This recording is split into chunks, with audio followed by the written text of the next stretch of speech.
기도하겠습니다. 사랑의 하나님 아버지 감사합니다. 이 시간 주님께 무리드린 우리 사랑하는 성도의 손길을 주님 기억하여 주시고 또 삶 가운데 주님 역사하셔서 늘 풍성하게 채우시는 하나님의 은혜를 경험할 수 있도록 주님 인도하여 주시옵소서. 코로나가 계속 지속됨으로 인해서 또 물질적으로 힘들지 않도록 주님 붙잡아 주셔서 무엇보다 더 우리 영육이 지치지 않도록 힘주시고 능력 주시는 것들을 바라보게 하여 주시옵소서. 주께 감사드리며 예수님의 이름으로 기도드립니다. 같이 하나님의 말씀 보겠습니다. 레위기서 25장.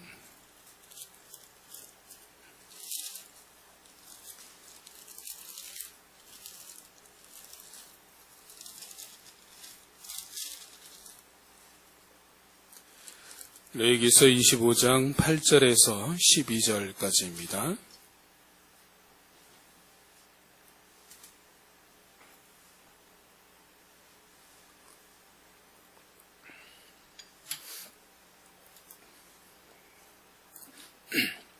레위기 25장 8절에서 12절 우리 찾으셨으면 한 절씩 교독하도록 하겠습니다. 제가 먼저 읽겠습니다.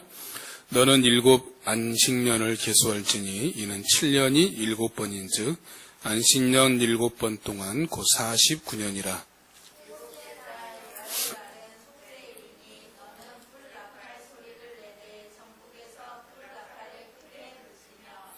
너희는 50년째 해를 거룩하게 하여 그 땅에 있는 모든 주민을 위하여 자유를 공포하라.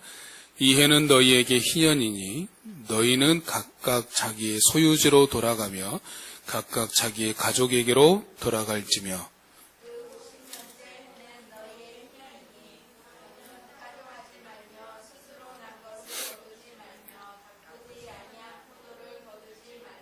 같이 읽습니다. 이는 희년이니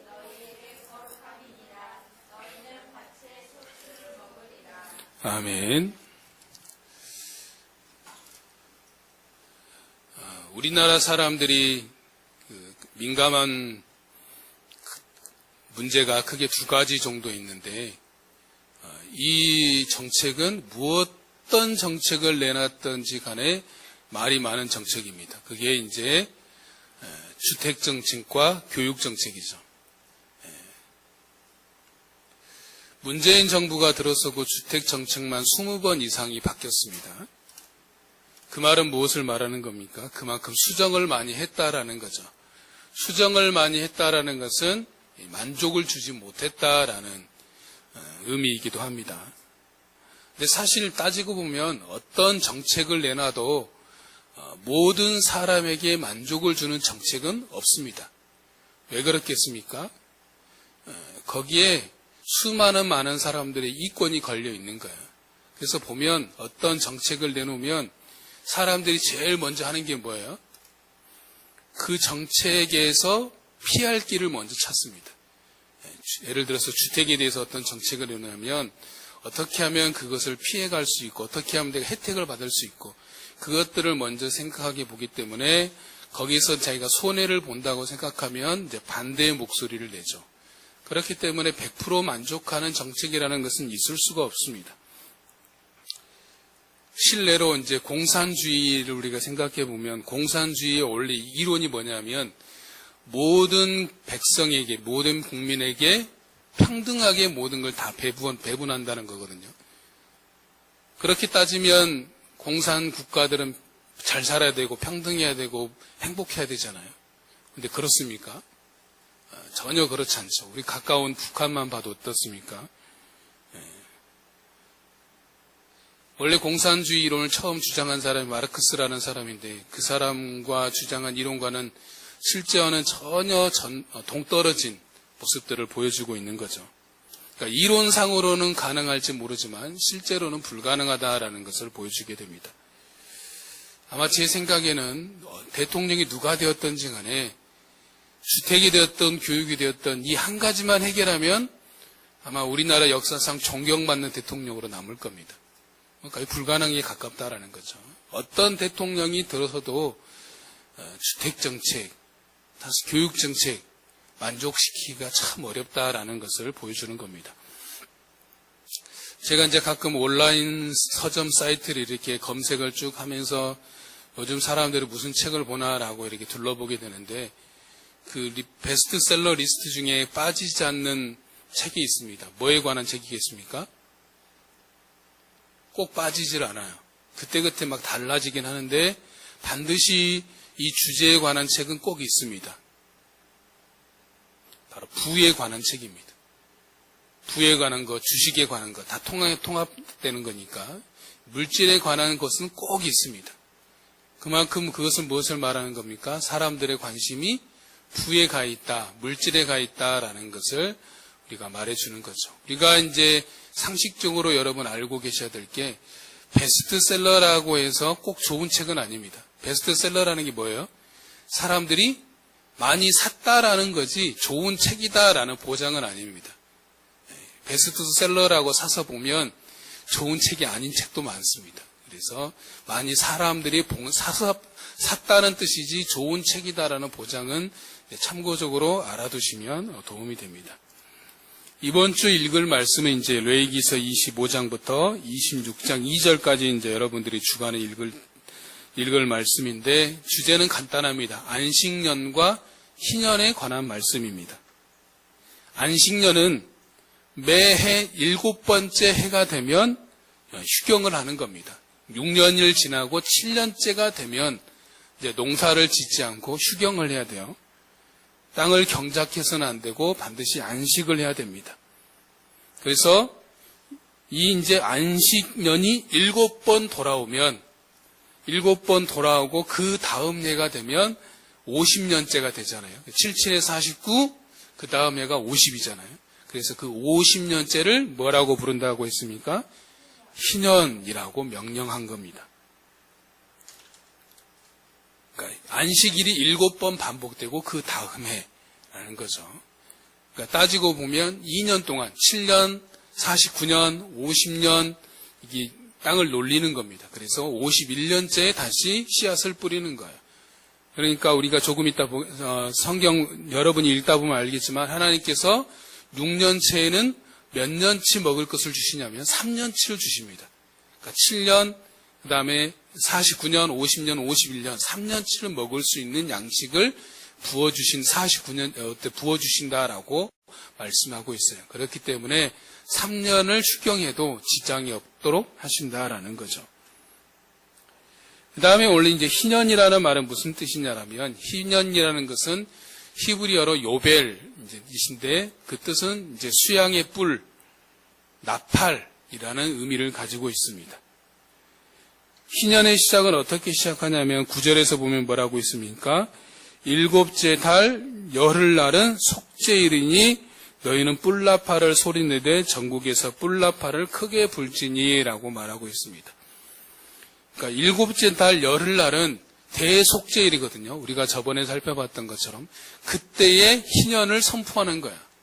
그러니까 50년째 아무 때나 희년을 나팔을 크게 부는 것이 아니라 7째 달 열흘날에 바로 뿔나팔을 전국에 크게 불무르면서 이제 희년이다라고 선포를 하는 겁니다. 오늘 우리가 살펴보고자 하는 것은 하나님께서 희년이라는 제도를 통해서 주시고자 하는 메시지, 그리고 왜 희년이라는 제도를 만드셨는지, 그 이유와 목적을 통하여서 그리고 현재 희년이라는 것이 우리에게는 어떤 의미가 있는지에 대해서 우리가 살펴보고 적용하고자 하는 것입니다. 첫 번째 포인트는 왜 희년인가? 다르게 말하면 하나님께서 희년이라는 제도를 제정하심으로 인해서 그들에게 선포하시고자 하는 메시지는 무엇인가라는 것이죠.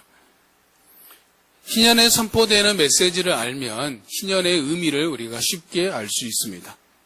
희년에 선포되는 메시지에 대해서 말씀하고 있는 것이 10절입니다. 10절을 다시 한번 읽어보겠습니다. 10절을 읽습니다. 시작.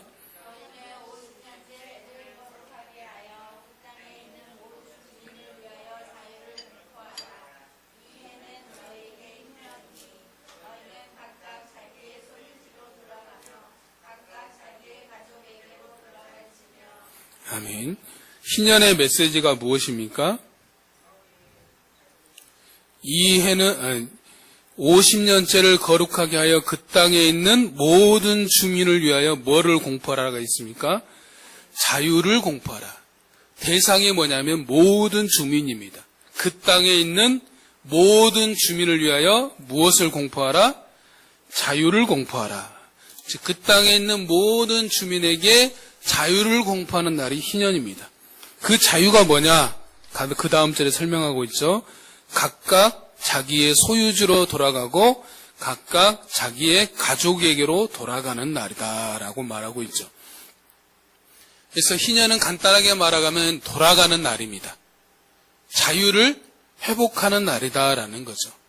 즉 종되었던 모든 자들이 자유함을 얻는 자들입니다. 자유함을 얻는 날입니다. 묶였던 모든 자들이 풀려나는 날입니다. 잃어버렸던 소유가 다시 제자리로 돌아오는 날입니다. 자기가 원래 자기 것이었는데 내가 가난하여서 팔았어요. 근데 희년이 되면 다시 자기로 돌아오는 거예요. 내가 종이 되었어요.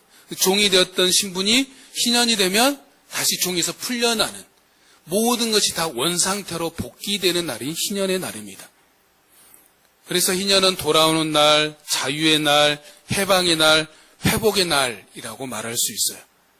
그래서 돌아간다라는 것이 의미로 히브리어로 이제 슈브라는 것인데 원래 자리로의 회복입니다. 제자리로 돌아가는 것이 희년입니다. 우리 삶에도 희년이 있습니다. 우리 삶의 희년이 뭐겠습니까? 우리 삶의 희년. 우리 삶의 희년은 뭐냐면 예수 그리스도로 말미암아 우리 삶이 제자리로 돌아온 겁니다. 왜 제자리로 돌아온 겁니까? 아담의 범죄로 인해서 하나님과 우리의 관계가 어떻게 됐어요? 끊어졌잖아요. 단절됐단 말이에요. 그래서 그 끊어진 관계는 사람의 행위나 공로나 노력으로 인해서는 이어질 수가 없어요. 회복될 수가 없습니다. 오직 길이요 진리요 생명이 되신 예수 그리스도 그분으로 만해서만이 바로 하나님과의 관계가 회복될 수 있다라는 거죠. 그래서 예수 그리스도를 믿는 모든 자에게는 이 다시 회복됨의 은혜, 희년이 선포된 겁니다. 예수 그리스도를 믿음으로 말미암아서 내가 원래 잃어버렸던 하나님의 형상을 회복한 거예요. 하나님의 자리로, 원래 있던 내 자리로 돌아온 것이다 라고 말할 수 있는 겁니다. 그래서 고린도후서 5장 17절에 뭐라고 말하고 있습니까? 그런즉 누구든지 그리스도 예수 안에 있으면 새로운 피조물이라. 이전 것은 지나갔으니 보라 새 것이 되었도다 라고 말하고 있어요. 그리스도 안에 있으면 새로운 피조물이다 라고 말씀하고 있는데 여기서 말하는 새로운이라는 것은 무슨 뜻일까요? 새로운이라는 것을 보면 없는 것을 만들어내는 뉴라는 뜻이 아니에요. 리뉴입니다. 리뉴. 다시 새롭게 되는 것. 회복된다라는 뜻이에요. 없던 것에서 새롭게 만들어냈다는 뜻이 아니라 잃어버렸는데 다시 새롭게 되었다. 그래서 새로운 일은 새롭게 된 피조물이다라는 의미가 강하다라는 거죠. 그래서 요한복음에서는 그것을 뭐라고 말합니까? 거듭났다. 다시 태어났다라고 말하는 겁니다. 우리가 새롭게 된 비밀은 오직 딱 한 가지 예수 그리스도 그분밖에 없는 겁니다.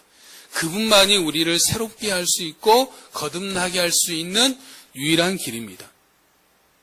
이에 대해서 로마서 8장에서는 이렇게 말하고 있어요. 그러므로 이제 그리스도 예수 안에 있는 자에게는 결코 정죄함이 없나니 이는 그리스도 예수 안에 있는 생명의 성령의 법이 죄와 사망의 법에서 너를 해방하였습니다. 내가 예수 그리스도를 믿음으로 인해서 회복되었다는 것은 무엇을 말하냐면 생명의 성령의 몸이 나를 죄와 사망의 법에서 뭘 시켰다? 해방시켰다. 나는 해방되었다. 죄와 사망의 법에서 이제는 종되었던 죄와 사망의 법에 종되었던 내가 해방된 자가 되었다라는 것을 말하는 거예요. 더 이상 죄와 사망의 법이 나를 사로잡지 못한다라는 거예요. 그것이 더 이상 나를 얽매이지 못한다라는 거예요. 이제 나는 거기에서 벗어났다, 해방되었다, 자유케 되었다라는 것을 말하는 겁니다. 그것은 곧 이제 우리의 주인이 다시 바뀌었다라는 것을 말하는 거죠. 다음 말씀을 한번 봐봅시다.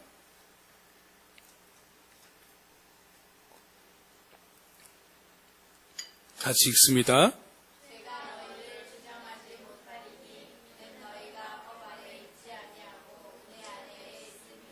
아멘. 우리가 어디 아래 있다라고 했습니까? 은혜 아래. 전에는 죄와 사망의 법 지배 아래 있었다라면 이제는 예수 그리스도의 은혜 아래 있습니다. 물론 우리가 예수 그리스도 은혜 아래 있다라고 실수하지 않고 죄를 범하지 않는다는 뜻이 아닙니다. 그러나 내가 실수하고 넘어질지라도 기본적인 전제가 뭐냐? 예수 그리스도의 은혜 아래 있기 때문에 우리가 죄를 고백하면 용서함을 받는 거예요. 전에는 내가 예수 그리스도를 알기 전에 죄와 사망의 법이 나를 지배했지만 이제는 예수 그리스도의 은혜의 법인 은혜가 나를 지배하고 있기 때문에 우리가 죄의 용서함을 받는 것이다 라는 것을 말하고 있는 것이죠. 다르게 말하면 우리는 예수 그리스도로 말미암아 다시 살아난 자, 다시 원래의 자리로 되돌아간 자. 그러므로 아직 예수님을 알지 못하는 자는 뭐겠습니까? 아직 제자리로 돌아오지 못하고 있는 것이다 라고 말할 수 있습니다. 그렇다면 왜 사람들이 하나님께로 돌아오지 않는 것인가? 크게 두 가지 이유로 생각해 볼 수 있는데 첫 번째는 듣지 않기 때문입니다. 하나님께서 이스라엘 백성들에게 선지자들을 보내셔서 계속해서 하신 말씀이 무엇이었습니까? 내게로 돌아오라 라는 것이었죠. 하나님께서 진단하신 이스라엘 백성들의 문제는 그들이 하나님의 목소리를 듣지 않는 것이었다라는 겁니다.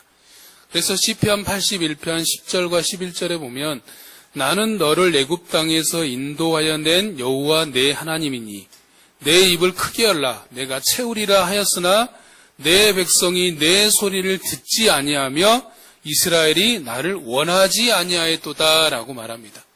하나님께서 이스라엘 백성들을 향해서 내가 너를 애굽 땅에서 인도해낸 너희 하나님이다.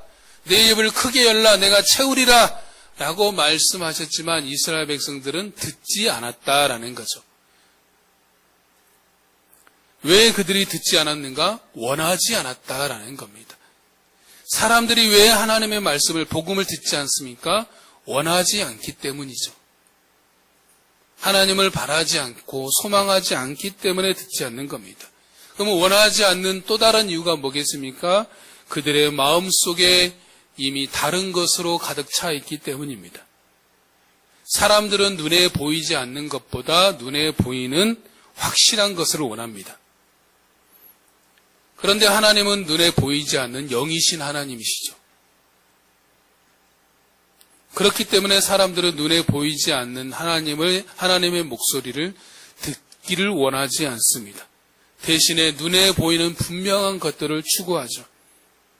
요한일서 2장의 말씀에 의하면 육신의 정욕과 안목의 정욕과 이생의 자랑, 내 눈을 즐겁게 하고 내 몸을 즐겁게 하고 나를 자랑할 수 있는 것들로 채우기를 원하는 거죠.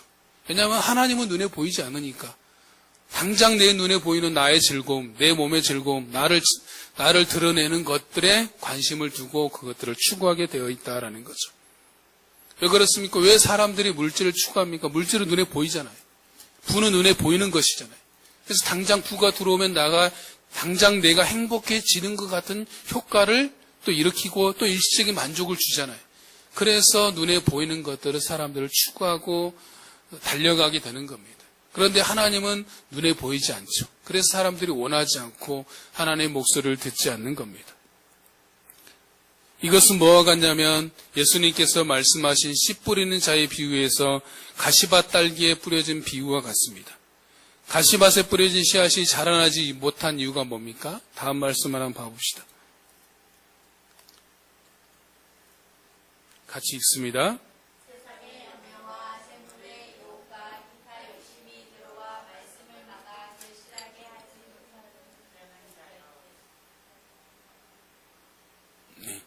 뭐라고 했습니까? 세상의 염려와 재물의 유혹과 기타 욕심이 들어와 말씀을 막아버렸다라는 거죠.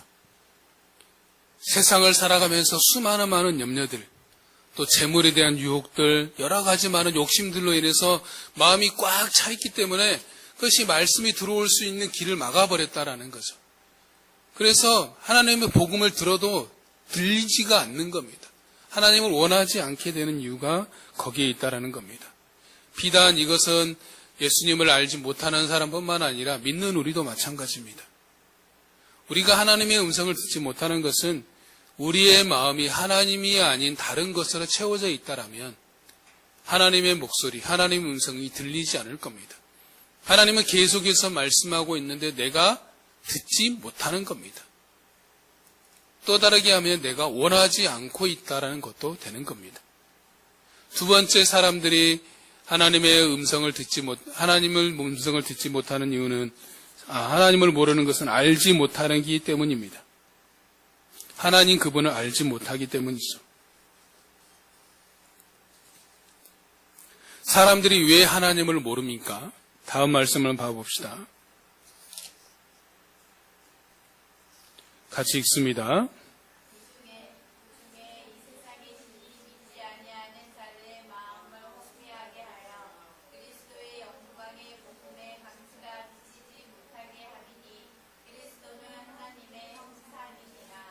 아멘. 이 세상의 신이 믿지 아니하는 자들의 마음을 뭐 하겠다고 했습니까? 혼미하게 하여 그리스도 영광의 복음의 광채가 비치지 못하게 하고 있다라고 말하고 있는 겁니다. 이 세상의 신이 믿지 아니하는 사람들의 마음을 가리고 있다라는 거죠.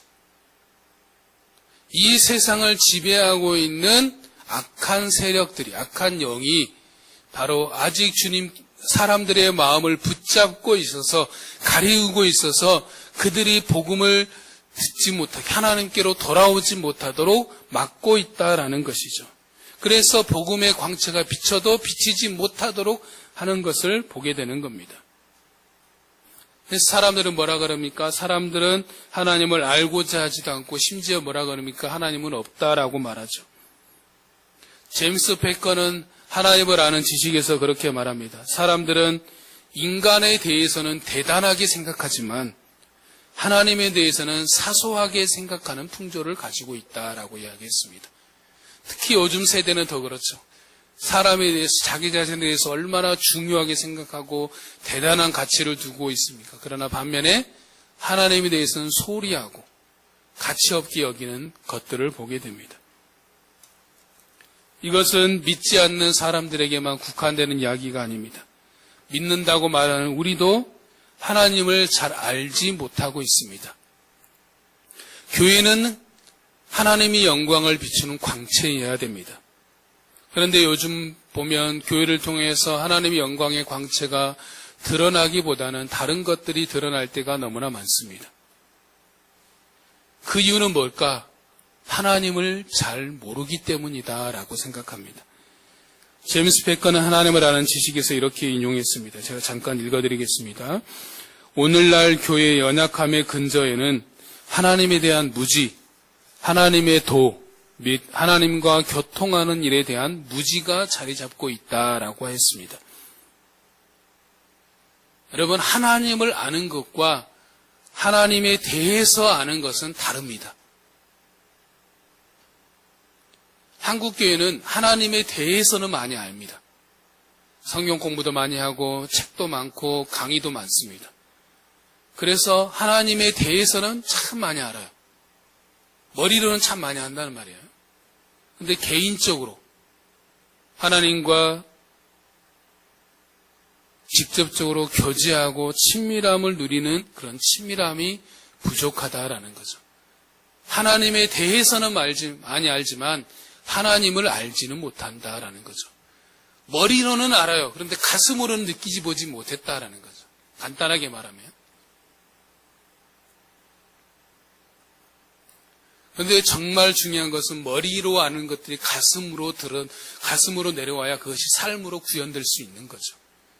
그런데 우리의 신앙은 이 머리에만 머물러 있는 경우가 많다라는 거죠. 하나님에 대해서 아는 자들은 교회에 허물이 보였을 때 쉽게 비난의 칼을 듭니다. 교회가 이래서 문제야, 저래서 문제야. 이래서 안 돼, 저래서 안 돼라고 하지만 하나님을 아는 자들은 비난의 칼을 들기보다는 무릎을 꿇고 나아가게 되어 있습니다. 우리는 무엇보다도 하나님을 아는 자들이 되어야 됩니다. 우리 교회가 하나님을 아는 교회가 되었으면 좋겠습니다. 하나님을 아는 저와 하나님을 아는 우리 성도들이 되고, 그래서 하나님을 아는 우리 새로운 교회가 되어서 우리가 하나님을 바로 알 때 사람들이 하나님께로 돌아오는 길이 되는 겁니다. 우리가 하나님을 알 때 사람들이 우리의 모습을 통해서 하나님의 영광의 광채를 보게 되는 겁니다. 그러므로 우리가 늘 기도해야 될 것은 하나님, 내가 하나님을 알게 하여 주시옵소서. 하나님에 대해서보다는 하나님을 알게 하여 주시고, 그래서 내 삶을 통해서 내가 드러나지 않고 나와 함께 계시고 내 삶에 계시는, 내 안에 계시는 오직 하나님만이 드러나게 해 주십시오라고 우리가 기도해야 될 것입니다. 우리에게 희년은 예수 그리스도로 말미암아 새롭게 되어 자유함을 얻은 날입니다. 새롭게 된 날이고 죄와 사망의 법에서 해방된 구속의 날이 우리에게 희년의 날입니다. 두 번째로 생각해 볼 것은, 그렇다면 왜 하나님께서는 희년이라는 것을 만드셨는가라는 거죠. 희년은 돌아오는 날이다라고 말씀드렸습니다. 종되었던 자들도 이때는 해방되어 자유를 얻고 원래 자리로 되돌아오게 됩니다. 집도 마찬가지입니다. 자기가 집을 팔았어도 이때가 되면 다시 자기 집을 찾게 됩니다. 만약에 희년의 제도가 지금 현재 우리나라에 실행된다면 어떻게 되겠습니까? 바로 부동산 문제가 해결될 겁니다. 왜냐하면 50년이 지나면 다시 돌려줘야 되는데 집 한 채 얻겠다고 아등바등 할 필요가 없는 거죠. 내 것이 아니고 돌려줘야 되는데, 내 소유가 되지 않고 다시 되돌아가야 되는데 그 한 채 얻으려고 막 아껴가면서 대출 받아가면서 몸부림칠 이유가 없어지게 되는 거죠.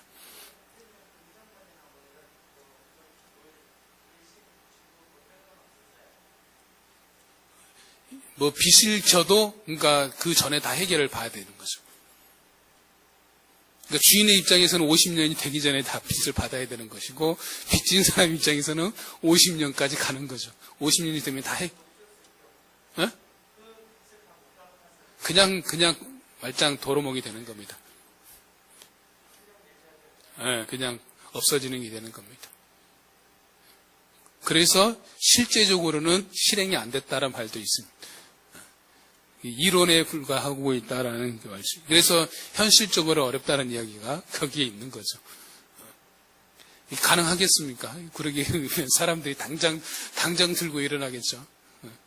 요즘 세는 100세 시대 50년이면 내가 지금 집 얻었는데 30살 때 집 얻었으면 80살에 다시 내줘야 되는데 누가 내주겠습니까? 싫다고 그러죠, 당연히. 그래서 대할 수는 현실적으로는 불가능하지만, 그러나 그것은 곧 하나님께서 그렇게 하신 이유가 있어요. 다음 말씀을 봐봅시다.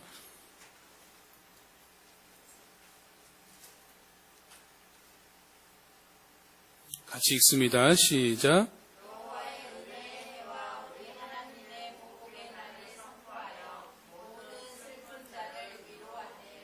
아멘.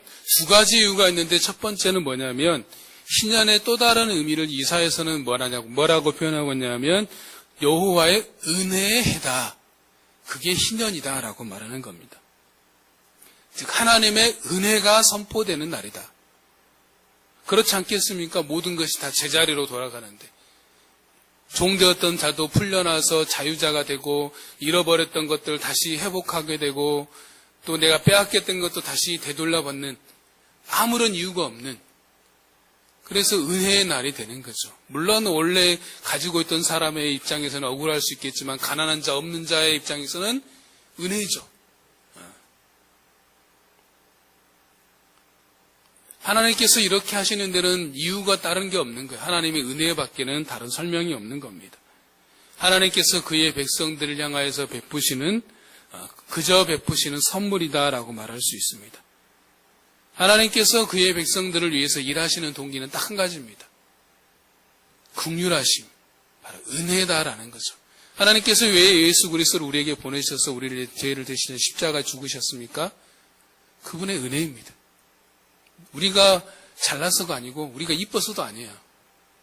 그냥 그분이 그렇게 하고 싶으신 그분의 긍휼하심의 은혜에 근거하고 있는 겁니다. 다음 말씀 한번 봐봅시다. 같이 읽습니다.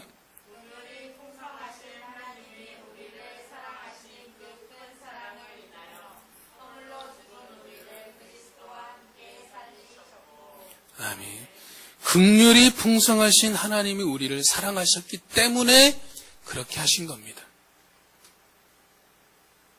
이런 긍휼이 풍성하신 하나님의 사랑을 잘 보여주는 또 하나의 구약 성경이 있다라면 요나서입니다. 요나서 이야기는 다 잘 아시죠? 하나님께서 요나를 부르셔서 너는 느느웨 성읍으로 가서 나의 말을 전하라 라고 하죠.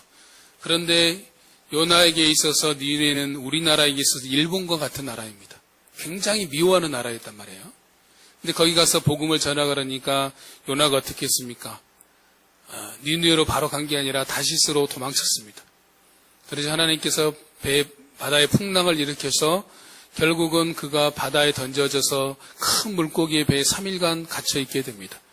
그리고 3일 후에 느느웨 성읍의 해변가에 토해지게 되죠. 그래서 해변가에 나와서 이제는 전하기가 복음을 전할 수밖에 없으니까 전하게 됩니다. 원래는 3일 길을 돌아다니면서 해야 되는데 딱 하루만 돌아다니면서 뭐라고 했냐면 40일이 지나면 무너진다 이 한마디밖에 안 했어요.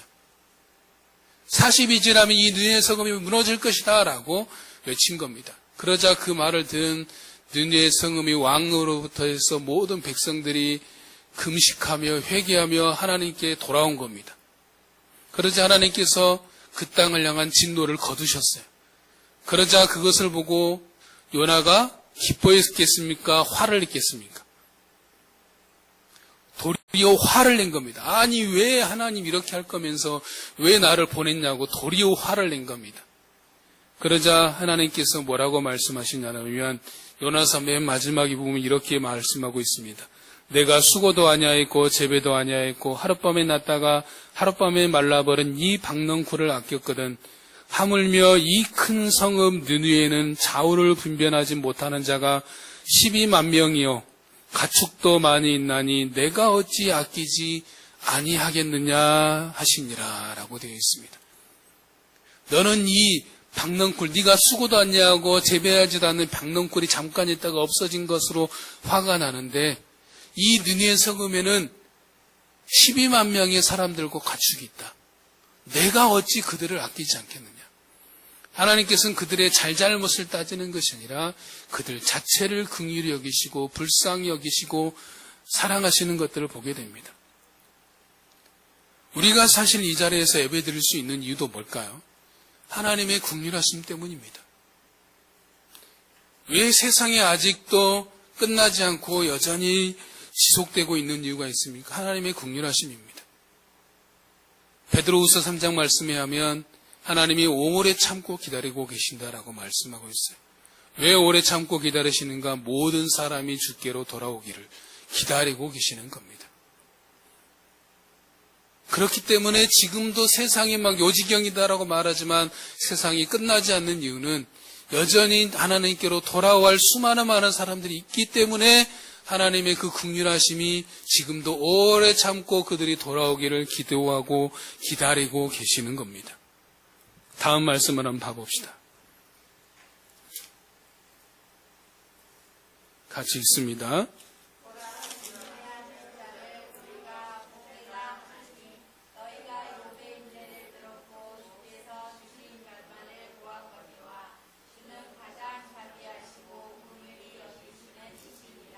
아멘. 우리 하나님은 가장 자비하시고 긍휼하시는 분이시다라고 말하고 있습니다. 이사야서 61장은 이러한 희년에 대해서 구체적인 적용의 말씀이 나와 있습니다. 한번 찾아보겠습니다. 이사야서 61장.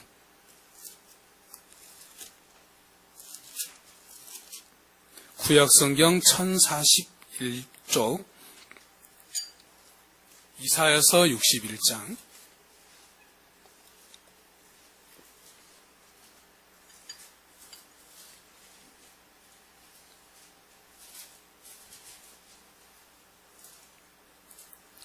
이사야서 61장 1절에서 3절까지 한번 읽겠습니다.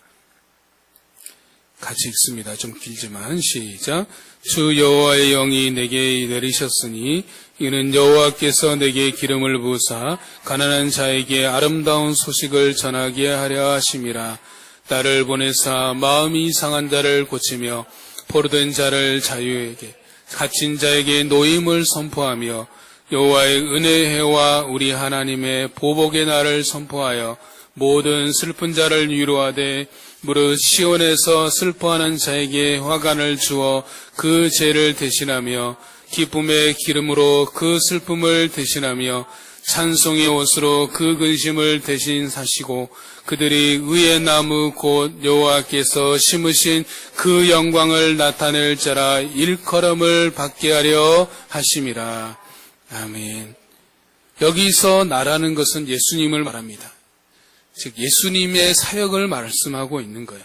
예수님의 사역이 뭡니까? 가난한 자에게 아름다운 소식을 전하시고 마음이 상한 자를 고치시고 포로된 자에게 자유를 주시고 갇힌 자에게 노임을 선포하시며 또 슬픈 자를 위로하시고 슬퍼하는 자에게 화관을 주어 그 죄를 대신하게 하시고 기쁨의 기름으로 슬픔을 대신하며 찬송의 옷으로 근심을 대신하게 하시는 분이시니 바로 우리 예수님이시다라는 것들을 보게 됩니다.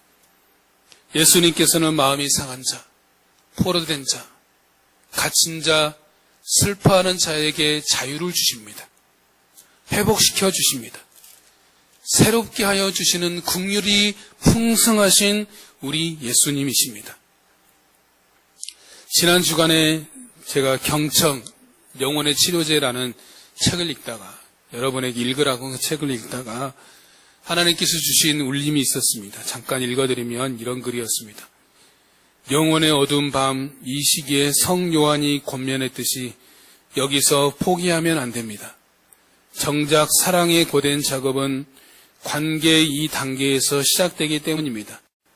하나님이 그분의 임재를 느끼는 감각을 거두심은 우리가 거창한 외향을 구하고 그분의 영광에 취하는 것이 아니라 그분 자신을 구하게 하시기 위해서입니다. 설령 경청하시는 하나님의 임재가 우리에게 느껴지지 않아도 그분은 듣고 계시며 우리의 회의와 고뇌 속에 말없이 일하십니다.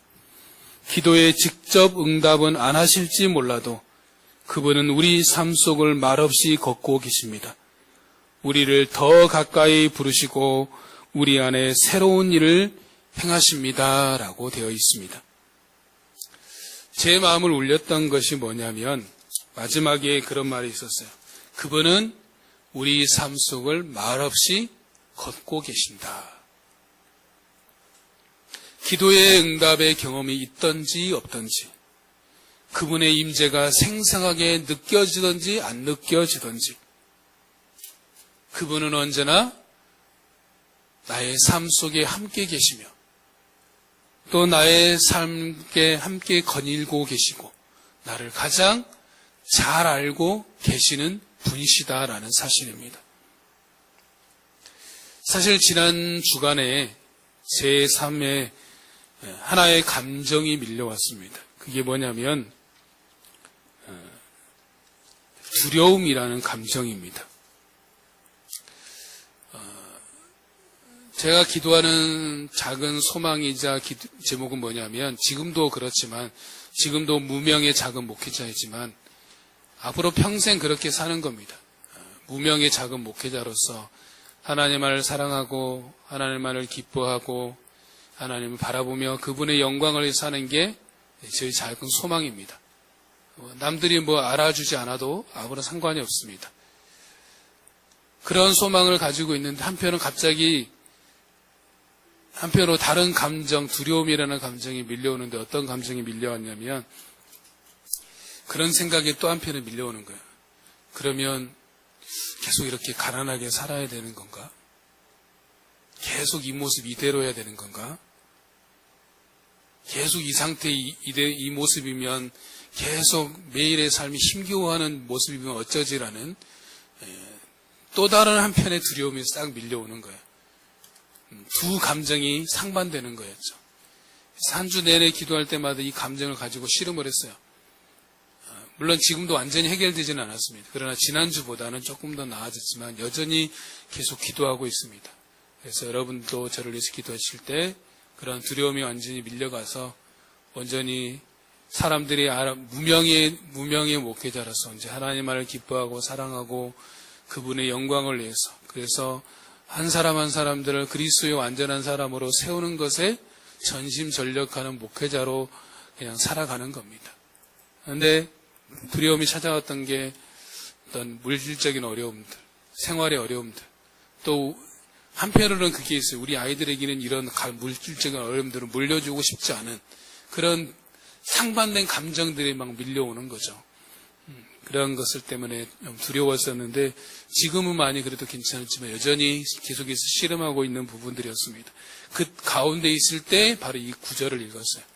바로 나의 두려움 가운데도 함께 하신 하나님, 나의 고뇌 가운데도 함께 하신 하나님, 나의 슬픔 가운데도 말없이 묵묵히 걷고 계시는 그 하나님이시다라는 것들을 보게 됩니다.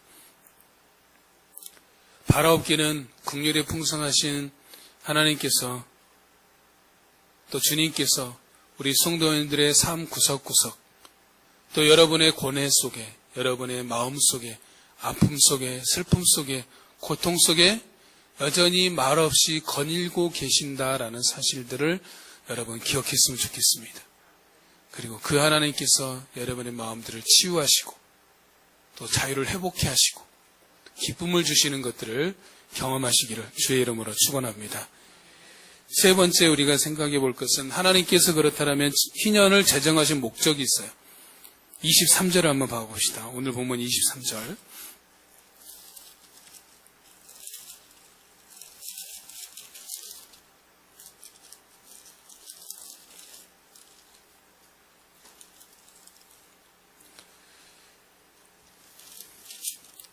(23절) 한번 읽습니다. 시작.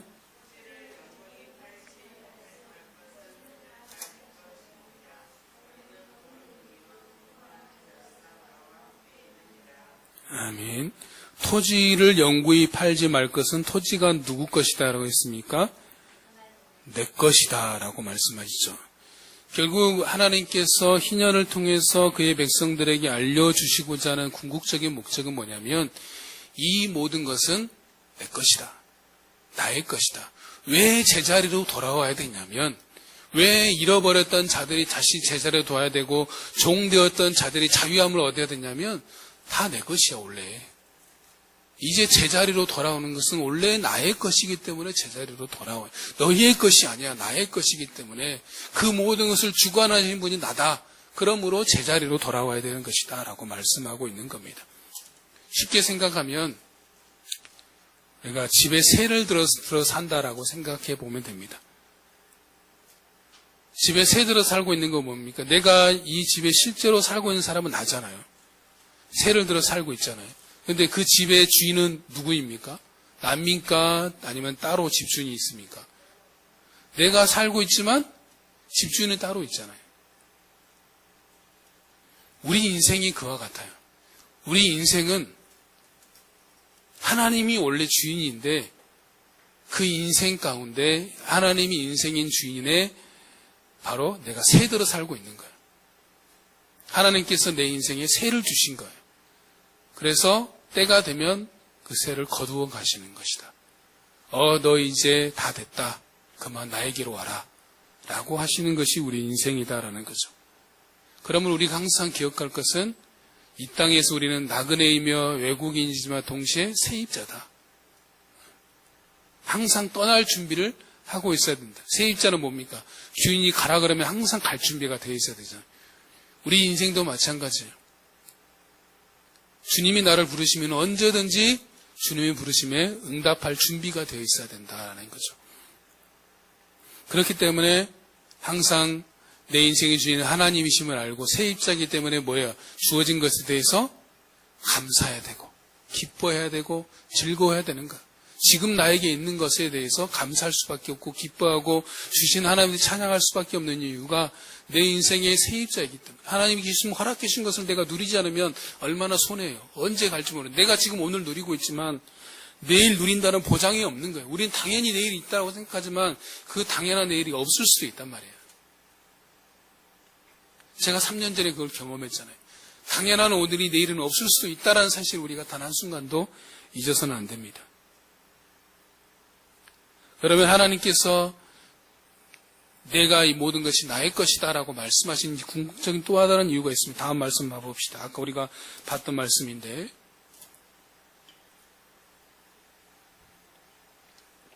같이 읽습니다. 시작.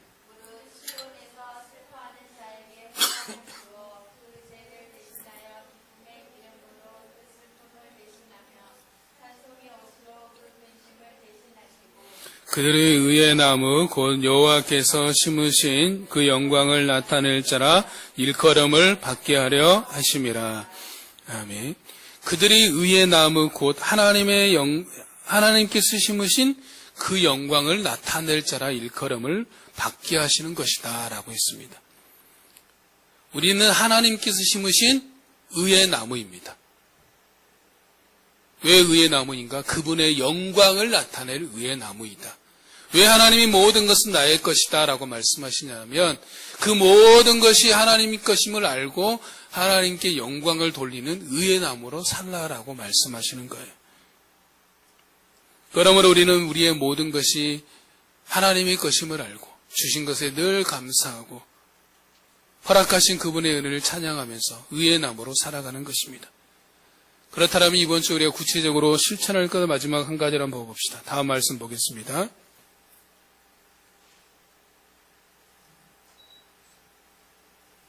같이 읽습니다.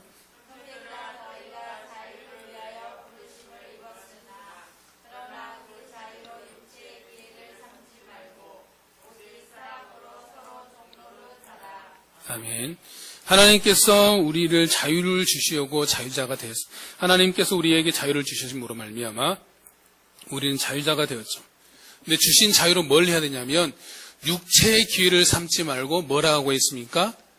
사랑의 종노릇을 하라. 여기서 종노릇하라는 게 뭐냐면 섬기라라는 겁니다. 사랑으로 섬기라. 하나님이 주신 자유로 사랑으로 사람들을 섬겨라. 사람들을 사랑해라. 그것이 하나님께서 우리에게 자유를 주신 이유다라는 겁니다. 사랑은 명사가 아니라 동사입니다. 명사와 동사의 차이를 아시죠? 명사는 뭡니까? 상태잖아요, 상태. 책상, 물컵 이런 게 명사잖아요. 동사는 뭐예요? 움직이는 거잖아요. 걸어가다, 달려가다 이게 동사잖아요. 사랑은 움직이는 것이다라는 거예요. 예전에 아주 오래전에 본 드라마인데 여러분 한번 보셨을 건데 허준 보셨어요? 허준의 동의보감 보셨습니까? 안 보셨어요? 근데 왠지 저만 아재가 된 기분이 제 학생 때 본 것 같은데 그 마지막 장면이 인상적인데 허준의 동의보감에 보면 그 뭐가 나오냐면 이순재가 이제 허준의 선생님으로 나와요. 그러면서 마지막에 자기가 죽을 때 암이 자기가 걸렸다는 걸 알게 됩니다.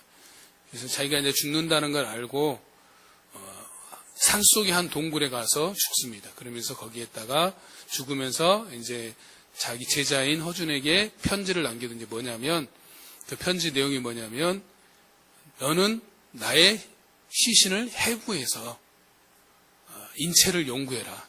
그래서 한 사람의 환자를 더 살리도록 해라 라는 거예요.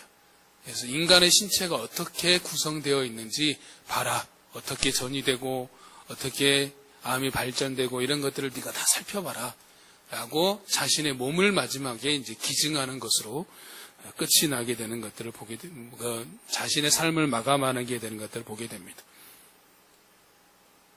그것이 사랑의 한 단면이라는 거예요. 사랑은 내어주는 것, 주는 것, 움직이는 것이다라는 거죠. 그런데 우리도 사랑을 실천할 수 있습니다. 우리가 할 수 있는 최고의 사랑이 뭘까요?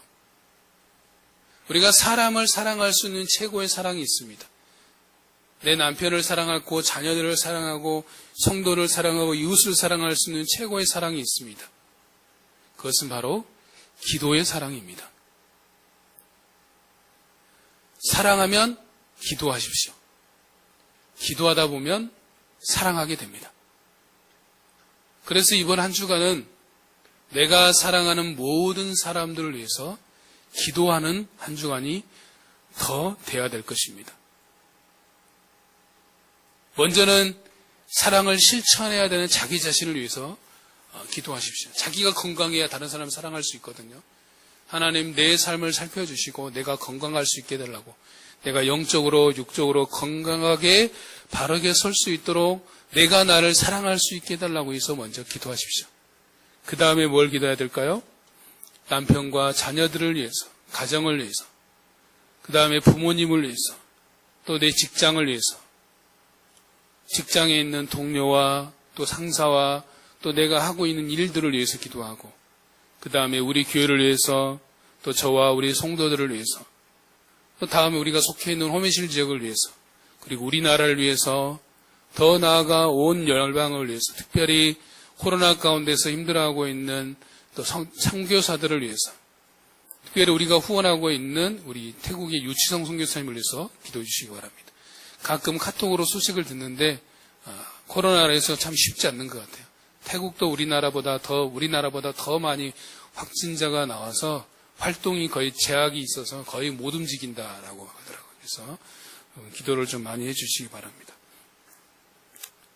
한 책을 보다가 이런 말이 있습니다. 섬기는 사람은 기둥 같은 사람입니다 라는 말이 있었습니다. 기둥 같은 사람이란 홀로 멋지게 우뚝 선 최고의 존재가 아닙니다. 기둥을 잘 보십시오. 기둥이 혼자 서 있으면 폐허입니다. 여러분, 기둥만 덜렁 서 있으면 어떻습니까? 보기 좋습니까? 기둥 옆에 뭐가 있어야 돼요? 기둥 옆에 벽도 있어야 되고, 기둥 위에 뭐가 얹어져야 돼요? 지붕도 세워져야 온전한 집이 되잖아요. 섬기는 사람은 그와 같다라는 거죠.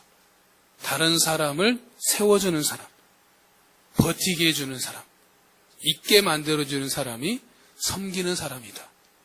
그래서 여러분으로 말미암아서 우리 가정이 존재하게 되고, 우리 가정이 세워지게 되고, 내 자녀가, 내 배우자가, 또 우리 교회가, 우리 지역이, 우리 나라가 세워지는 그런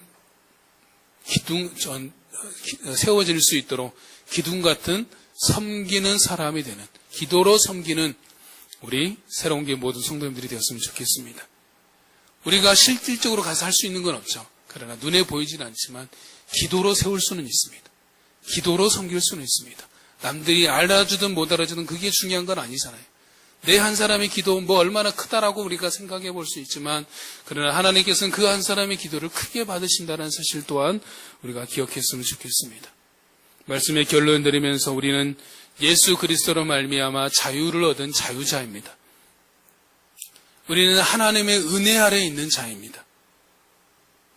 그분이 지금도 우리의 삶의 고뇌 속에, 아픔 속에, 슬픔 속에, 나의 고통 속에 말없이 묵묵히 거닐고 계시는 분이십니다. 그리고 주님이 주신 그 자유로 사랑의 섬김을 통하여서 기도로 섬김으로 기둥 같은 하나님의 사람이 되시기를 주의 이름으로 축복합니다. 마지막으로 이 말을 같이 저를 따라하시면서 우리 같이 했으면 좋겠습니다. 같이 저를 따라하겠습니다. 예수님은 나의 생명이십니다. 그분만이 살 길입니다. 기도가 나의 생명줄입니다.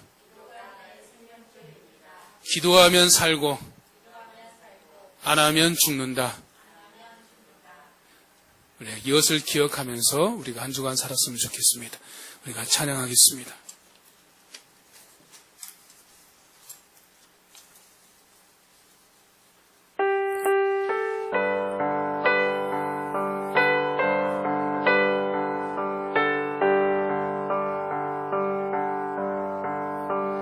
당신이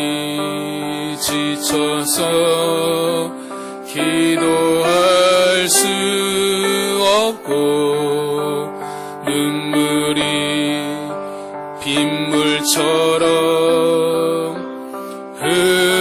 흘러내릴 때 주님은 아시네다. 신의 약함을 사랑으로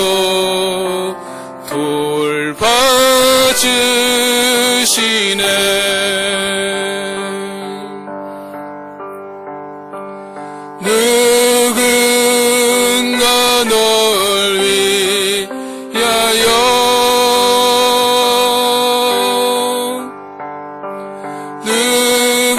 누군가 기도하네.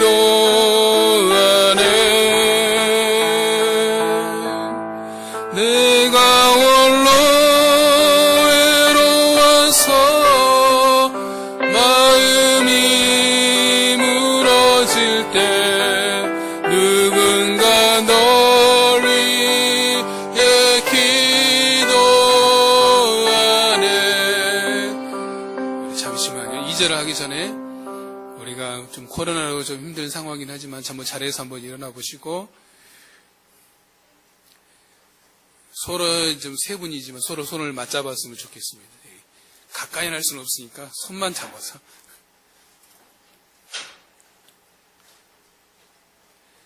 이 절 우리 같이 합시다. 당신이 외로이. 옆 사람을 기도하는 마음으로 우리 같이 찬양했으면 좋겠습니다.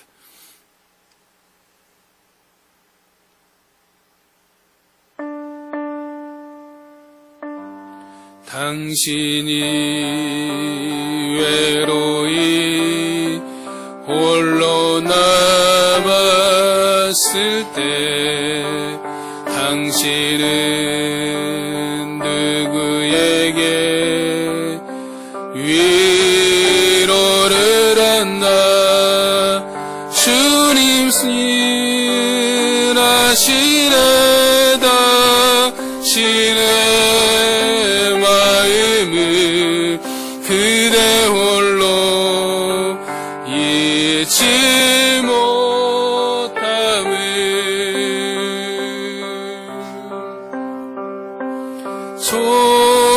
조용히 그대 위에